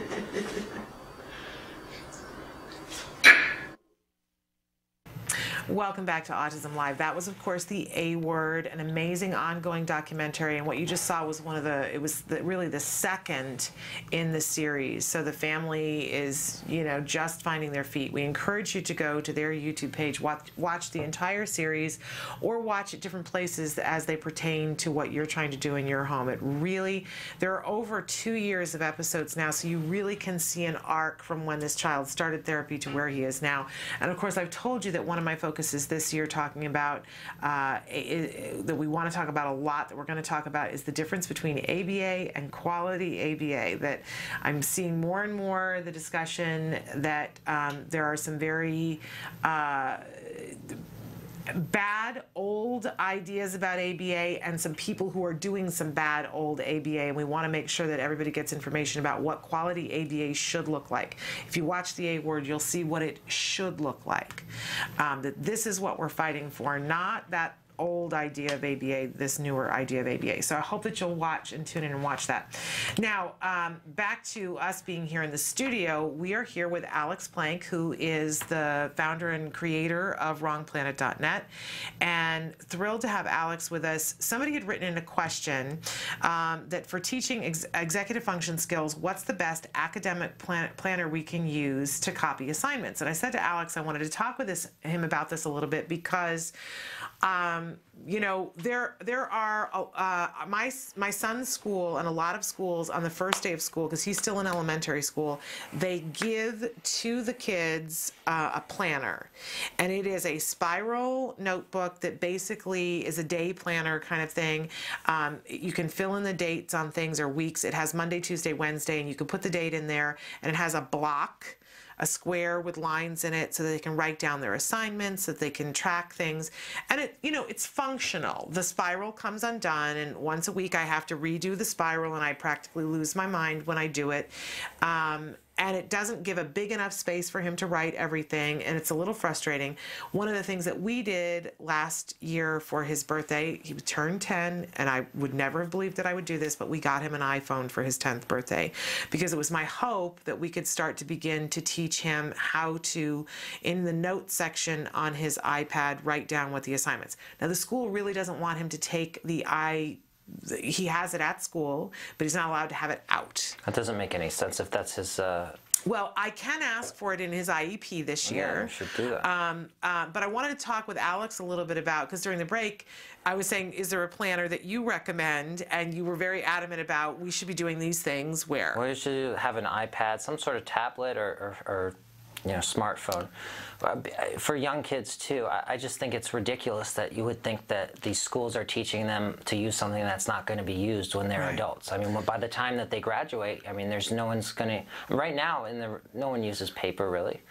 Yeah. You know, I mean, it's still used, but it's antiquated. It's on its way out, using paper. It's kind of ridiculous, I think. It's kind of like teaching that you have to, instead of, you know, if to get your license, you have to like learn how to, you know, do a horse and carriage. Right. And that they don't allow cars, you know, they don't allow, you know, kids to learn on cars. Right. That you have to do a horse and carriage, and that you just have to figure out the car thing on your own. Yeah. You know what I mean? It just makes no sense. I do, but I will tell you that, you know, I'm a former teacher, and the vast majority of the teachers who are teaching right now have been out of school for more than 6 years, because the younger teachers, almost all of them lost their jobs in this most recent wave of laying people off. So the vast majority of teachers they're at least 6 years out of technology that would be used in a college. And I know coming back to the work situation here after being out for 6 years when we were 5 years when we were working intensively on autism, things had changed significantly in terms of what, and everybody here on the staff, when I say, you know, print this document out because I need to use it here, they get a little fatutzt with me and say, you know, that's a whole lot of paper. Can't you just read it off of the, you know, you've got 2 monitors here. Why do you need it paper? And they really push for me to not use paper. I come from a generation where we used a lot of paper. I like to be ecologically sound and not waste paper, but I'm used to the paper and pen, and I see that my son's school and other people's schools are used to the paper and pen. Well, I think it's not really about the ecological part of it, which obviously, you know, it's better for the environment, but I don't really care. You know, like, as far as I'm concerned, in this situation, the reason that the kids need to be using it is because that's what they're going to be using in the workforce. I mean, it's, at this point, you have iPads being used in point of sale, being used in everything. I mean, if they're going to even be a waiter, they're going to have to know how to use an iPad. Right. So, and they're not going to be writing down on paper what the orders are. You know? There's no paper involved. Yeah. You know, the receipts are emailed to people. Right. You're absolutely right. And I love your sort of exasperation about it, because it's like, this is the world that we live in. I got into a discussion a couple of years ago with somebody at one of my son's IEPs, because their big concern that they had was, and believe me, I'm concerned about it too, my son's handwriting is atrocious. It's so much better this year. Why does that matter if no one writes with their hands? I mean, I don't remember the last time I wrote with my hands. The only time I ever wrote. I know when you wrote, I sat next to you when we were doing the grants, and I remember you saying, we're having to write this out with our hands, like, you know, and you said, I feel like I'm in third grade or something again. It was really interesting when we did the grants for Autism Speaks. But I said, you know, they were concerned about his handwriting, and I said, please understand that I'm concerned too, but in the next grade, we move on to computers, and his cursive is okay. It's they just said that I had bad handwriting, so they just put it in my IEP to give me a laptop, and use a laptop in school. And this was in like third grade, or something. It is in my son's IEP to use his laptop, but having access to a printer is sometimes confounding. But we were having this discussion, and one of the people at the IEP said that's fine, and you can give him a laptop, but he still has to be able to functionally write in a way that the rest of us can see because. And one of her arguments was for the standardized testing, which we know this year it's all going to be on computer from now on. So that, and I had said we're going that way. And the other thing that she said to me, and this is when I realized, okay, we're talking about two different realities. She said, what about when he has to fill out a job application? And I said, okay, first of all, when you fill out a job application now, it is on the computer. Even if you go to Walmart or Target, they have a kiosk. They have computers there. That you sit and fill it out. You don't fill out a paper anymore. But then I got a little uppity with her, and I said, my son is brilliant and is going to get a scholarship to MIT. He's not going to need to fill out a paper job application, which was not nice. But in any case, you know, so I know it's a little frustrating to me too, but there are a lot of people out there who still haven't made the leap and haven't seen the future. And unfortunately, a lot of them are teaching in elementary schools.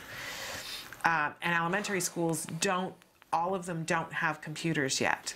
It's a reality.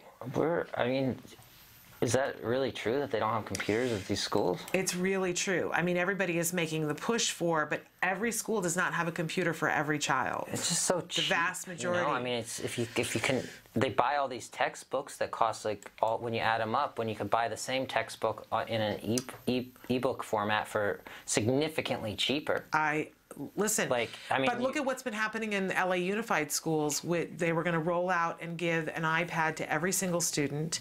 That didn't work because some of them came up missing. So then they're doing a study now where they're going to give half the kids iPads and half laptops, trying to figure out which is better, the tablet or a laptop.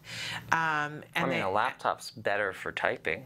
Right, but you know, in terms of they were loading the textbooks onto the iPads, but the kids had apparently in a couple of cases hacked into the iPads and were using them for different things, not just for school assignments.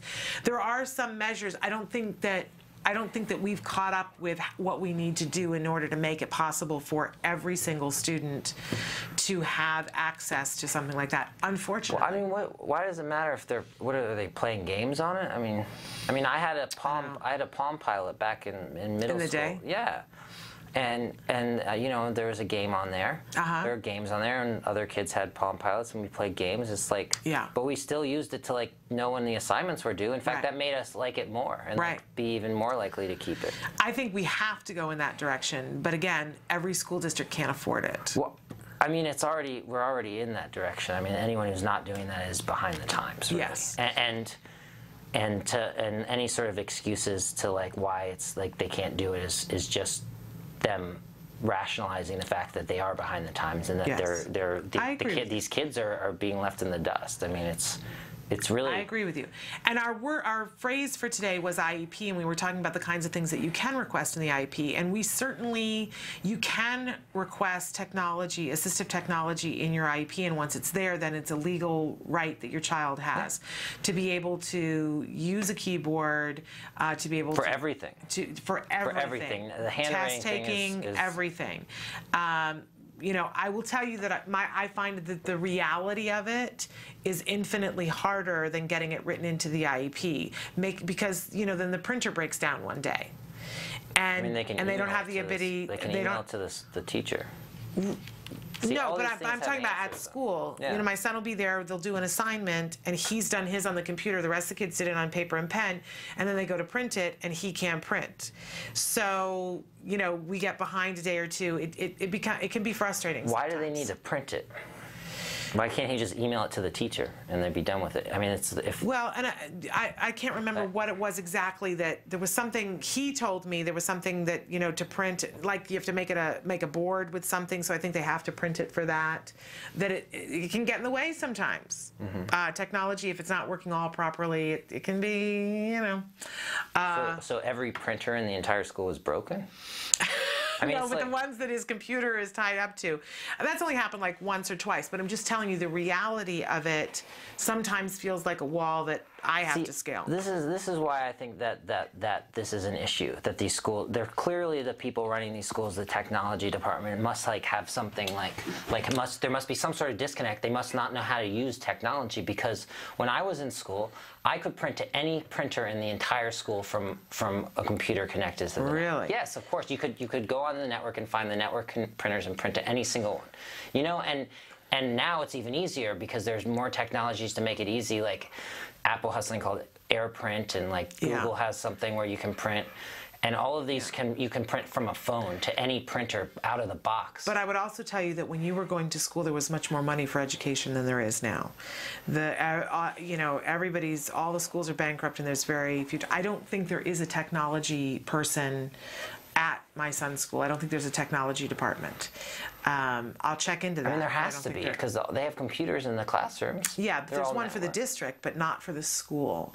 So when they want to say we need to fix something, I don't think it's somebody who's on campus who comes to fix it. It's somebody who has to come from a central location to the different schools. So you might have to wait a day.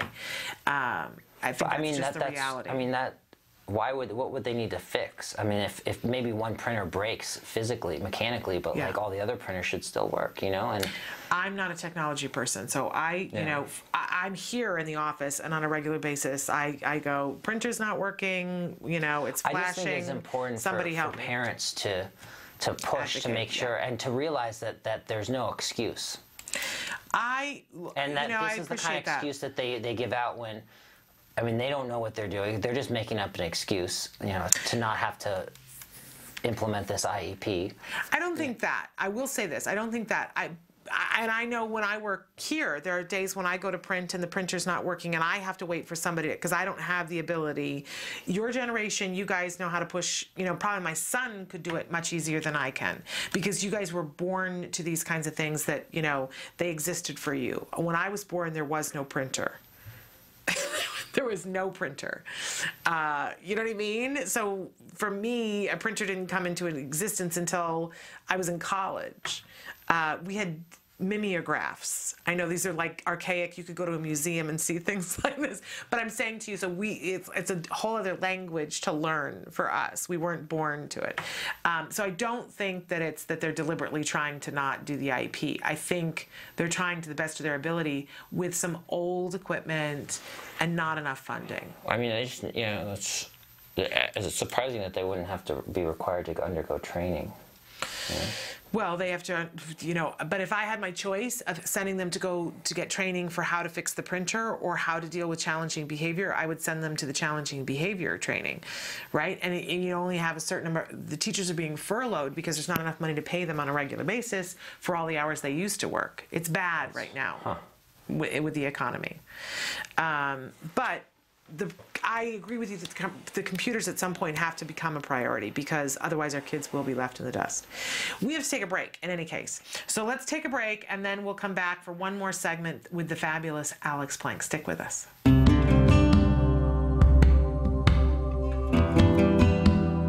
Hi, I'm Bryce Myler, and I'm the Contracts Director for the Center for Autism and Related Disorders. I've been here for about 5 years. CARD has several employees with many years of insurance experience, dealing with insurance, dealing with pre-authorizations, dealing with discovering whether there's coverage or not. So we have more experience than any ABA provider that I've ever come across. So for a prospective client, somebody that may be interested in, ABA therapy and what CARD has to offer, we have a special 800 number, and you call that number. They will talk to you about what we have to offer, how ABA works. He'll ask you for the front and back of your ID card, and then we check to see if you do or do not have coverage. If you have coverage for ABA therapy, we try to do whatever we can to set it up where we can bill for you and you don't have to fight with the insurance company every month to get your claims paid. For California residents, we recently did a series of insurance trainings all over the state, and you can click on the link below to watch pretty much the full presentation. It has a lot of information, how you can get your insurance company to comply with what they're supposed to do, understanding the networks, and many other valuable pieces of information.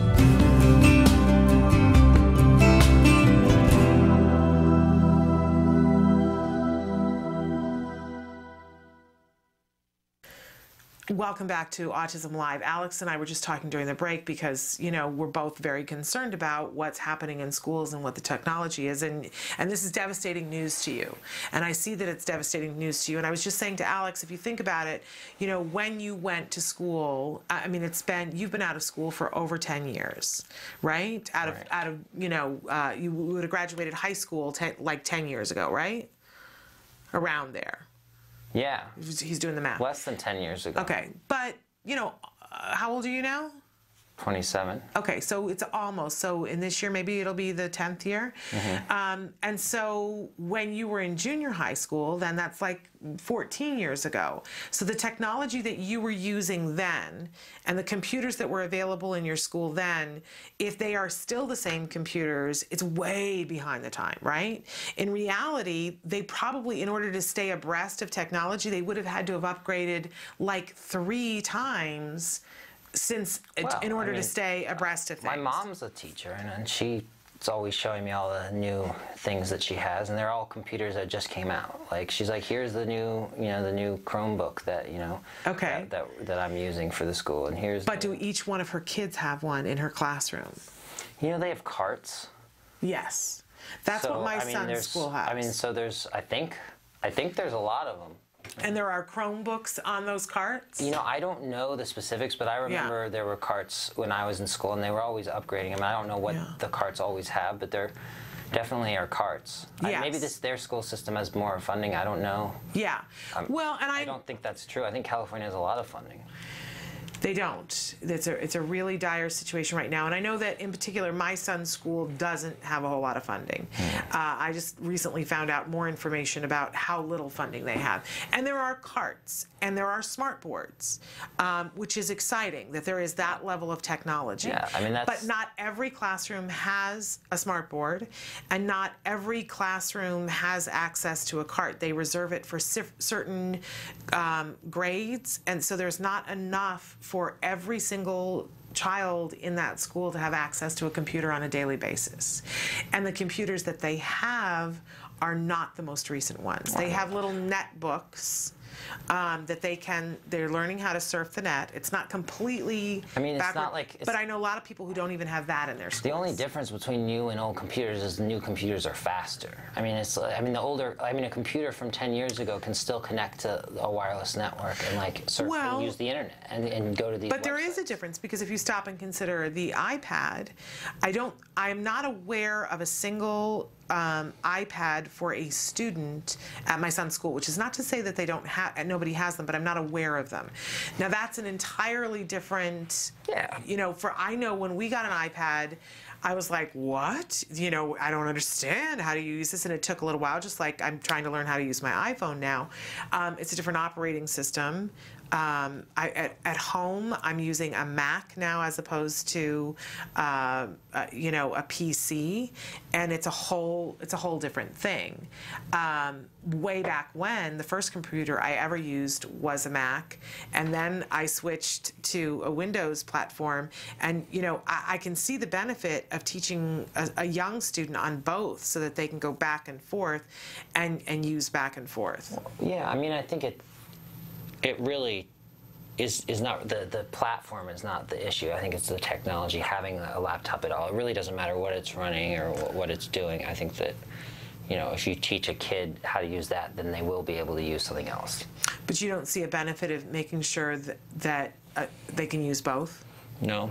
I think having one or the other is fine. Okay. I think that's, I mean, especially well, certainly at least having access to one, you know. Yeah, one is fine. So it's not as because if you think about it, a lot of the development right now is being done on the internet anyway. So all they have to do is open up a web browser and everything operates the same, and that's going to change anyway. I mean, Facebook changes like every couple months. Oh, I know. That interface. Yeah, absolutely.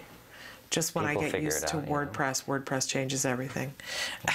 I go, where are my buttons? It's like Trader Joe's. They move things around on a regular basis, which supposedly is good for us because then we have to utilize parts of our brain that could get old and I guess stagnant. so, yeah, I guess that's true. But in any case, I don't think that every school in the country, and certainly every school in the world, they don't all have computers. And I know that that's hard to hear. It's even harder for the teachers and for the students that are in those schools. But it is a reality. But I wanted to take just a second before, because I know you got to go and we've got some stuff that we have to cover as well. But you're getting ready for a second season of The Bridge. Yeah. And I wanted to give you an opportunity to talk just a little bit about what The Bridge is and what you're looking forward to. Sure. The Bridge is a show on FX about a detective who's actually on the autism spectrum. It's the border between U.S. and Mexico is where all the crimes are taking place, and she sort of relies on me as her consultant to help her portray autism authentically, and it's played by Diane Kruger. Right. And so the actress, you work with the actress to help her to give a very realistic portrayal, and it has been critically acclaimed, her portrayal, both of this character, but also of the way that ASD is being portrayed on the show, because it isn't an overwhelming what's the phrase I want? It's not as if the whole show is a showcase for that. It's a part of who this woman is. It's just that's just who she is. Yeah. And it's being done in a very subtle and realistic way, thanks to your input. Yes. Into the show, and you are a very integral part of the show. But also, you had a small role on the last episode, and we certainly are hoping to see more of you as an actor on the show. So we're going to look forward to that as the year goes on, and this was a very exciting venture for you to be on the set. Very exciting. It was exciting, and I learned a lot about this. I got to work directly with the writers and producers, and be in meetings that normally you would spend years working up to. But I was doing this because of the fact that I'm knowledgeable of autism and also of the film industry, went to school for film, so it was a perfect fit, and I think that rarely will you find that right away. Yeah, and what a great opportunity to have such a huge influence. I mean, you are already somebody who wields a great deal of influence in the autism community because of WrongPlanet.net, but here is an opportunity to get to a much larger audience that may not be looking for information about autism, but to portray it in a way that is responsible, considerate, considered, and intelligent, which I think we all appreciate. And I really appreciate the fact that they were open to having someone to do this. I mean, obviously it really made the product a lot more interesting, but a lot of times you don't want to bother with the little details like this, and I think that's what makes this show so great. And it comes out in summer. Yes. So really remarkable. And if you think about some of the other there are some great examples, I think, of where autism is being portrayed in a very responsible way. But sometimes people's reaction to it, when they did that movie, I always mess it up, Incredibly Close and Extremely Loud. Something like it was the Tom Hanks movie with Sandra Bullock, and the dad had died in the World Trade Center, and the young boy was trying to find something that his father had left behind for him. And it was a book first, and at one point the little boy in the film somebody says to him, "Why are you like you are?" And he says, my mom says that I might be on the autism spectrum, but I haven't gotten a diagnosis. It's called Extremely Loud and Incredibly Close. There we go. And did you see it? I think so. Well, one of the criticisms of the film was they said the kid is annoying. And they said, I don't know if he's, if it's because he's supposed to be on the autism spectrum, but he's annoying. And this was some of the criticism that came out from the film for the film, and a lot of us were outraged by that. It's interesting because people watch films and they get they take away the completely wrong. I know. I just watched this amazing film, which I highly recommend, called The Wolf of Wall Street. Oh, I haven't seen it yet, but I've heard good things. And I was reading an article by someone who was talking about how it glorifies, you know, the evil people on Wall Street who are doing drugs and a lot of other things. You know, that's not really morally. That's not the point of the film. Well, I mean, the guy is doing all that stuff, but the whole point of the film is that this is a like this. You know, this is the evils that, like, you know, you can sort of give into if you're in like this environment, and how, you know, dangerous that is, and how like it ends up ultimately resulting. Don't give away anything, because we don't want to. We don't want to give away a plot point. It's based on a true story that was in the news. So. Okay, well, I didn't even know that. But interesting, yes, people do frequently walk away with the wrong thing. And all I've heard about that film is how many times they use the F-bomb in it. That is all I have heard about that film. Is that it's used like 300 and some odd times in the film. Yeah. So not one we're going to take our children to. But in any case, all fodder for more thought, for more discussion on another day. But we thank you for being here. We look forward to the bridge. And I hope that you guys enjoyed listening to me, and we do. I will be back soon. Okay, spectacular. We'll plan on seeing you hopefully next week. We're going to take a break, and then I'm going to come back and answer a couple of questions that you guys have written in, and we've got a news story for you, so stick with us.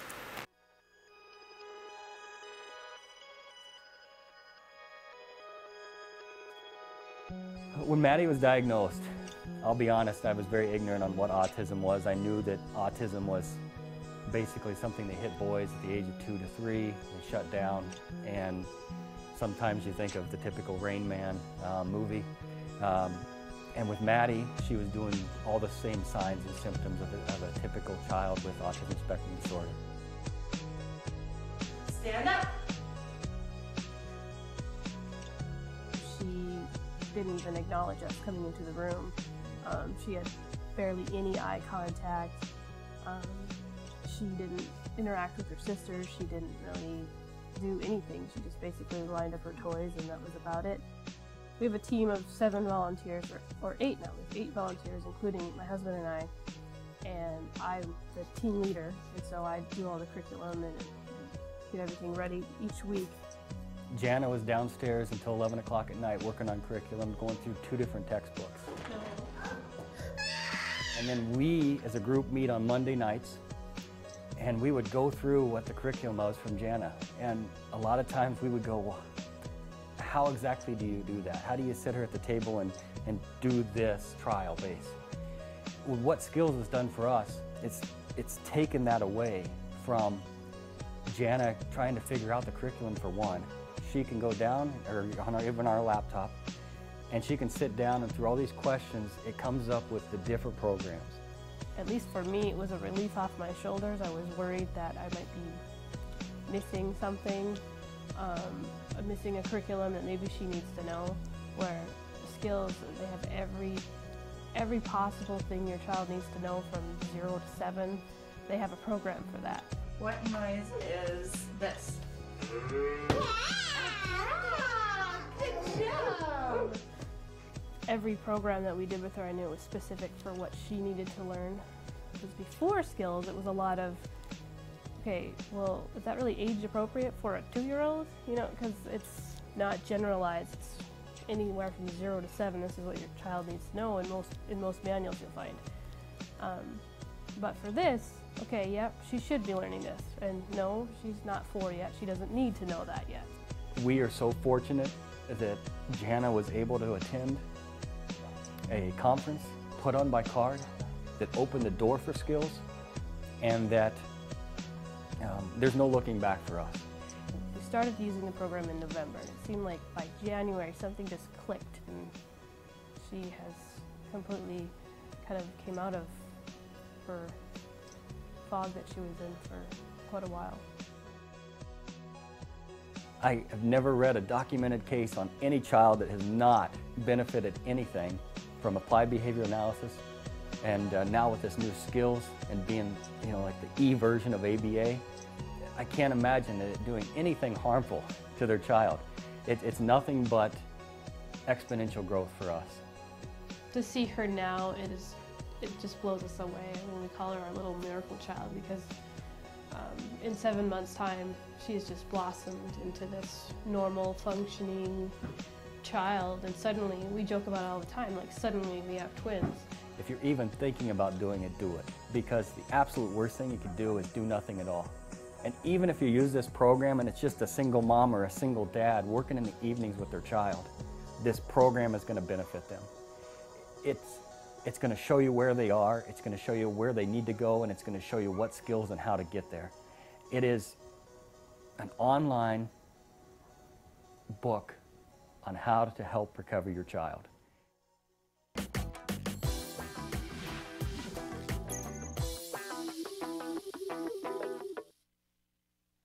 Welcome back to Autism Live. A news story from the Autism Daily Newscast today talking about insurance coverage in Colorado. That there is insurance coverage for autism in Colorado, but there is a gap at this moment in time. There is a gap in insurance coverage for children with autism. KOAA5 News reported that the Division of Insurance adopted new policies following changes to the Affordable Care Act that eliminated lifetime caps for treatment. Parents have since reported that this change has dramatically reduced the amount of autism therapy covered by insurance companies.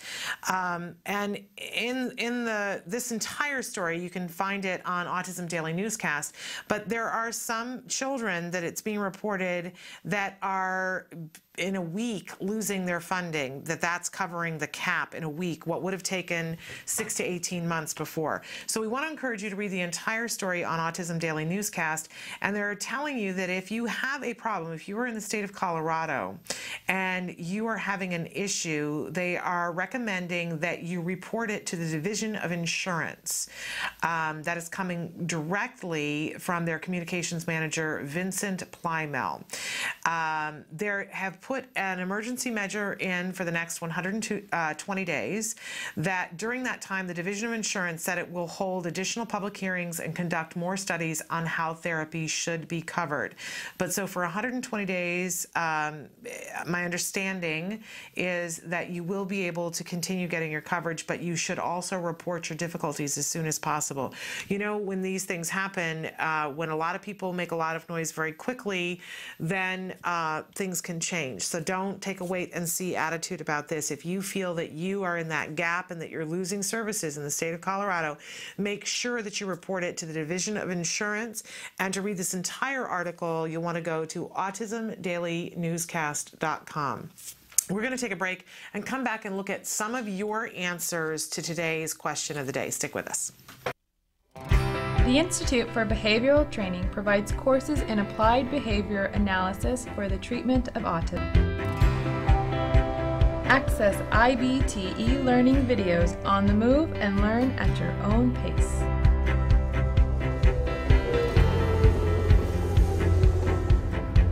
I'm going to talk a little bit about intensity of IBT e-learning makes any location your classroom on the go. So our objectives for today are to really learn what is autism and how is it diagnosed. Get professional guidance with IBT face-to-face training. IBT face-to-face training courses prepare you to effectively implement ABA-based interventions. Choose between small group and one-to-one instruction. Earn BCBA supervision hours via one-to-one video conferencing. So I had a chance to review your BIP today. You know what? It looked really good. You did a good job with it. IBT continuing education courses. Earn credit through webinars, conferences, article reviews, and e-learning videos. You can learn more at ibehavioraltraining.com. IBT, 360 degrees of ABA training. Welcome back to Autism Live. You know, we encourage you to write in and ask questions and to answer questions. And our question of the day today, we asked you if you could change one thing, what would it be? And you guys wrote in so many different things. Love other people's ignorance. Wouldn't that be great if we could change that? Somebody said, my husband's job, he works his tail off, crazy hours, lots of driving, and still living paycheck to paycheck with no benefits. My heart goes out to you. Another person who says that there was more support available and more understanding understanding from the public, and lots of people agreeing with her. Someone else says, my reaction to others. And, you know, of course, that's something that we can work on. I love this from Asperger's, Autism, and Fathers. They wrote in and said, the problem is to change one thing is to change everything. Hindsight is great, but it's just that. If it had been a good idea at the time, you would have done it. Be kind to yourself. What a great message. Another person who says social work in general, because they're just out of school, learned it all on paper, and that we're all judged before you start. The system stinks. It certainly can. There are some good social workers out there who haven't lost their desire to be able to help. Another person who said people's awareness and ignorance about ASD. Absolutely. We'd all like to change that. One parent wrote in and said that what they would change is that my son did not have autism. I want him to know and experience life in every stage. I don't want him to remain in his 3 to 4-year-old mind for always. I want him to date, marry, have kids, grandkids, and fuss about how a president isn't doing enough. I want him to vote. I just took my oldest to college yesterday, and my autistic son is 18, and that isn't going to happen for him. That scary, excited feeling of a life change. I'm not mad. I just wish I had that wish. I'm just a little sad for him. So I don't care about other people and their ignorance today. I wish I could give my son life experiences. I'm so glad that you wrote that in, because it's good to say where you're at, right? And to acknowledge where you're at. And I would encourage you to read The World According to Matt and to reach out to Liz Becker, who talked about her son when he was 19 who wanted to move out but was in no way, shape ready for that to happen, and all the things that she did. You know, there's a piece that comes from, as Liz said, meeting our children where they are and accepting where that is. And yes, there is some mourning sometimes, and there is some frustration sometimes because we had different hopes for them. That's all part of being a parent. And we acknowledge that, and there's, you know, I would never take that away from you. You're entitled to everything that you think and feel, but that doesn't mean that it's over, and it doesn't mean that it's the whole truth, and that there aren't more things and that excited feeling that can't come. I am sure, I'm 100% sure that at some point somebody said to Liz Becker, your son will never live on his own.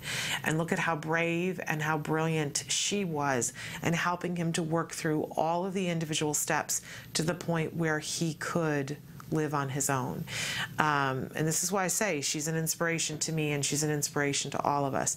But I hope that, and this is why we're talking about blogs this week, because, you know, hearing one person talk about something sometimes doesn't do it, but hearing it from the horse's mouth, somebody who's been through it and been in similar shoes, standing in a similar place that you've been, on a similar chessboard where they felt like it was over and then they persevered, knowing that somebody has gone before you and done it sometimes is all you need to get back in the game.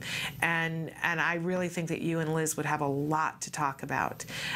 So I encourage you to do that. And if you, and somebody had written in a blog earlier that they're reading, that they're loving, if you have a blog that you want us to feature here on the show, absolutely write in and let us know, because that's what we're doing this month of January, is pointing to these blogs and saying, look, here is somebody's story. Here's somebody who's telling it in a different way. Maybe you can hear it in a different way.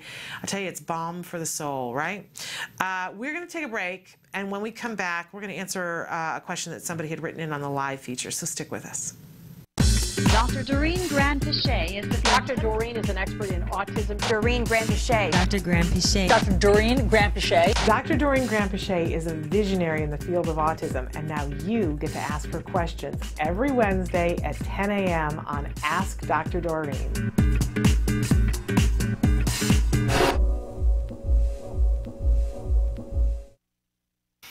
Welcome back. You were just seeing an advertisement for Ask Dr. Doreen. That happens on Wednesday mornings, so that will be tomorrow morning. Now, programming note for you to know, Dr. Grand-Pichet is going to be coming in early tomorrow. We will be recording it tomorrow just before it airs, so if you have questions for Dr. Grand-Pichet, you need to write them in tonight, because we're going to be recording her segment just a little bit earlier, because she's got a training that she needs to do during the time that we're normally live. So write in your questions this afternoon afternoon and tonight, and I will be asking them in almost real time. There'll be a 45-minute delay on when it gets aired here on the show. But we will have Dr. Grant Pichet with us tomorrow. Now, I wanted to take a second to, by the way, since we're talking about tomorrow, then we'll also have Let's Talk Autism with Shannon and Nancy tomorrow.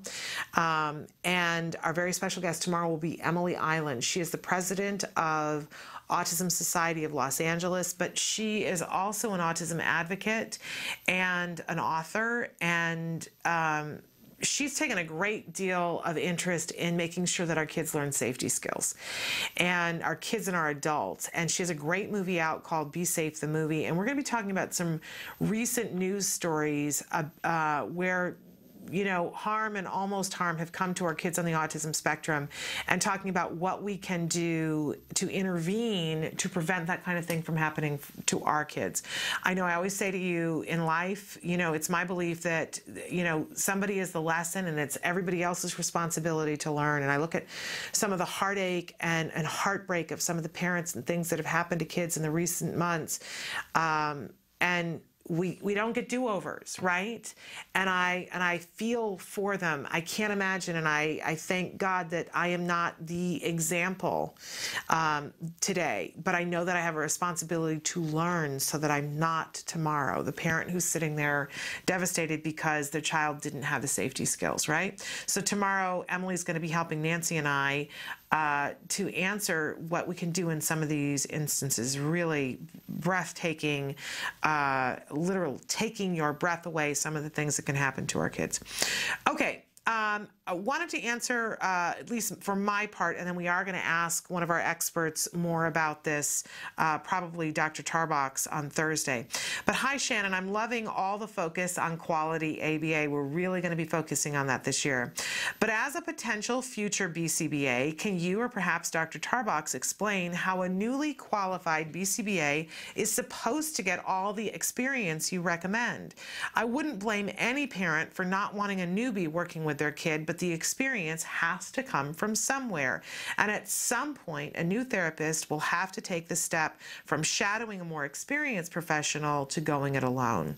I'd love to hear your thoughts on this. Thanks for a great show, and I watch every day and learn so much. Keep up the good work. Love, love, love, love, love this question. Because Dr. Tarbox and I were talking on the show the other day about how important when you're working and getting quality ABA therapy for autism, how important it is to have somebody who's experienced. Now, we'll have Dr. Tarbox talk on Thursday about what the requirements are for BCBA, but I think it's something like 1,500 hours of direct work with an individual where you're applying the rules of ABA. 1,500 hours. So it's really hard to become a BCBA and not have a level of expertise. But here's the rub. That 1,500 hours, as I said, needs to be with individuals who are using ABA. It doesn't have to be with autism. So as a parent of a child on the autism spectrum, I want to know what kind of hours the BCBA did. Did they do them with kids on the autism spectrum? Did they do them with adults on the autism spectrum? Did they do them with teenagers on the autism spectrum? Or did they do it working for a business where they were working with people who weren't on the autism spectrum and they were learning corporate ABA skills? That's what I want to know. And I also want to know who was supervising them, like what organization or who was supervising them, because I want to know that they were shadowing somebody who was doing quality ABA. One of the stories that we told last week, I was talking about when my son had already been getting therapy for over a year, and I was at a play date with someone, and their older son was getting ABA therapy, and the therapist decided to go home all of a sudden because the child, I cannot remember whether the child yelled at her or hit her. And she said, oh, well, we're done for the day because he's just in a mood, he's in a snit, and so I'm out the door. And it really brought home for me the difference between, just one of the many differences between the kind of ABA therapy that I was receiving, because if a therapist had done that, and I was getting services from CARD, if a therapist had done that in my home, they would have been fired. I'm comfortable, or at least given some sort of training, because you don't leave. you don't leave. What that teaches the child is, if I hit you or if I yell at you, I'm done for the day. Woohoo, right? So, you know, and I do recall one of the things we didn't talk about with Dr. Tarbox the other day was I do recall having a conversation with the mom a couple of days later saying, do you still have that therapist? Oh, yeah. Did you talk about it in your clinic about the fact that the person left? Oh, yeah. And did the supervisor not like say, we're really sorry and that'll never happen again? The person was bleeding internally and had to be rushed away in an ambulance, and that's why that happened this one time, but it would never happen again? No. And it continued to happen. Now, that's not good. Like, that isn't even articulate. That's not ABA, and that's not even the quality ABA. That's not going to get the job done. And if you've got a certain amount of funding and a certain amount of time and you have rearranged your life to make sure that your child is going to get quality ABA, you're not going to get it done with that provider. And I don't even know what the name of that provider is. But this is why it's important. Now, you know, I have said before, you know, people are all often squeamish about getting a new therapist, let alone a new BCBA. We always have to leave room for the fact that people have to learn, but we want to keep our kids safe while people are learning. And there are lots of great organizations out there. You know, I talk about CARD because that's my experience, but there are other wonderful ABA providers, and they all have something in common in that they have a method of bringing somebody through the ranks, so that you never just throw a therapist in with a child, and you never just throw a BCBA in without a great deal of experience. You know, for a beginning therapist, you learn first in the classroom, then you practice with each other, then you go out and you shadow somebody before you ever interact with a child. Then under the direction of a senior therapist, you begin to work with the child, and then you gather some expertise and eventually pass a field evaluation so that you're able to work with a child, so that you can begin still under supervision, but you're working one-on-one with the child, but having regular supervision, so we haven't just thrown that therapist into the deep end of the pool. You come and you attend regular clinics so that you can make sure that you're learning what it is that you're supposed to be learning and that you're implementing everything correctly. And all along the way, that's being overseen by a supervisor. And that supervisor sometimes has a BCBA in training, shadowing them and following them and learning and growing, so that, and then eventually getting those 1,500 hours. So by the time that person becomes a BCBA, they are already extremely trained and adept and an expert. But again, you know, there is another path that you could get the BCBA where you could become very good and very knowledgeable about ABA, but know nothing about working with a child on the autism spectrum and have no experience with that. So I think, you know, that's what we were talking about. I will have Dr. Tarbox answer it as well. But, you know, if somebody has had exposure to quality ABA therapy as they've been going through those hours, they should be doing a really superlative job. So, Emily, are we taking a break, or do you want me to just power through to the end? All the way through to the end. Okay, so I want to do a little bit of programming note here about, again, tomorrow, Ask Dr. Doreen. Dr. Doreen Grandpichet will be here, but we will be pre-taping that episode a little bit earlier, 1 hour earlier. So if you want your questions answered, you're going to have to write them in advance. Okay, we're also going to have a really remarkable young man who's going to be with us talking about, there's a new product coming out tomorrow. Camp Discovery has an update. This is a game that you can play on your iPad, does a lot of different things on the iPad. And if you are a Skills subscriber, it links to your Skills account, and all the games that your child is playing, it will track their progress. So they'll be playing a game, and believe me, it is so fun to play, and they'll be enjoying it, and they'll be making progress, and you'll be able to track what it is that they're doing. Great app. You're going to love it. So Christopher Miyake will be with us tomorrow to talk about that as well. Then we have Let's Talk Autism with Shannon and Nancy. Nancy Alspaugh-Jackson will be here over the weekend. Nancy and I and my husband took our two boys, Wyatt, Nancy's son, and our son, Jem, and we went to Knott's Berry Farm. Now, I haven't been to Knott's Berry Farm since I think our son was diagnosed. So it was really interesting. You know, I go to Disneyland quite often, although I've not been since they changed the guest assistance pass. So it was interesting to sort of see how they do it at Knott's Berry Farm and have that experience. So Nancy and I are going to talk about, you know, what we loved, what we struggled with, what going to Knott's Berry Farm can be like when you've got kids on the autism spectrum. Emily posted a picture. You can see our boys hugging Snoopy. They had a good time. I will start the conversation there. So that's really remarkable, and it was great for us to get out with the boys and to do that. It was really a remarkable day.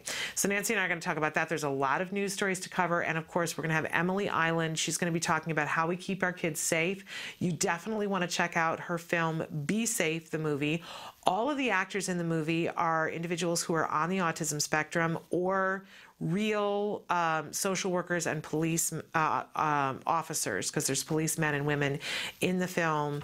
And they enact different situations that may come up and go through it and look at it from everybody's perspective, the police perspective, from the person who's on the autism spectrum.